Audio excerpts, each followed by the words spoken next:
ജീവിതത്തിൽ ഭാരം പെരുകുമ്പോൾ, മനസ്സ് വേദന കൊണ്ട് നീറുമ്പോൾ, ചുറ്റിലും കൂരിരുൾ കൊണ്ട് നിറയുന്നുവെന്ന് തോന്നുമ്പോൾ, മുന്നിൽ ചോദ്യചിഹ്നങ്ങൾ മാത്രമായി മാറുമ്പോൾ, ജീസസ്, യേശുവേ എന്നൊന്ന് വിളിക്കാവോ? തീർച്ചയായും അവിടുന്ന് നമ്മുടെ ചോദ്യങ്ങൾക്ക് ഉത്തരം നൽകും.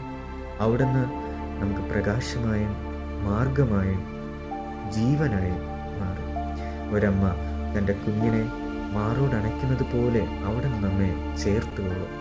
ഒരിടയൻ തൻ്റെ കുഞ്ഞാടിനെ ചുമലിൽ വഹിക്കുന്നത് പോലെ അവിടുന്ന് നമ്മെ ചുമലിൽ ഏറ്റുകൊള്ളും. വചനത്തിൽ നമ്മൾ ഇപ്രകാരം കാണുന്നു.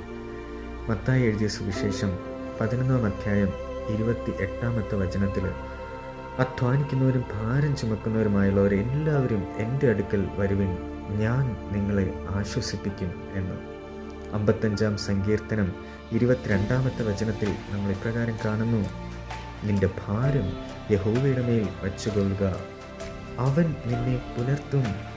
നീതിമാൻ കുലുങ്ങിപ്പോകുവാൻ അവൻ ഒരു നാളും സമ്മതിക്കുകയില്ല എന്ന്.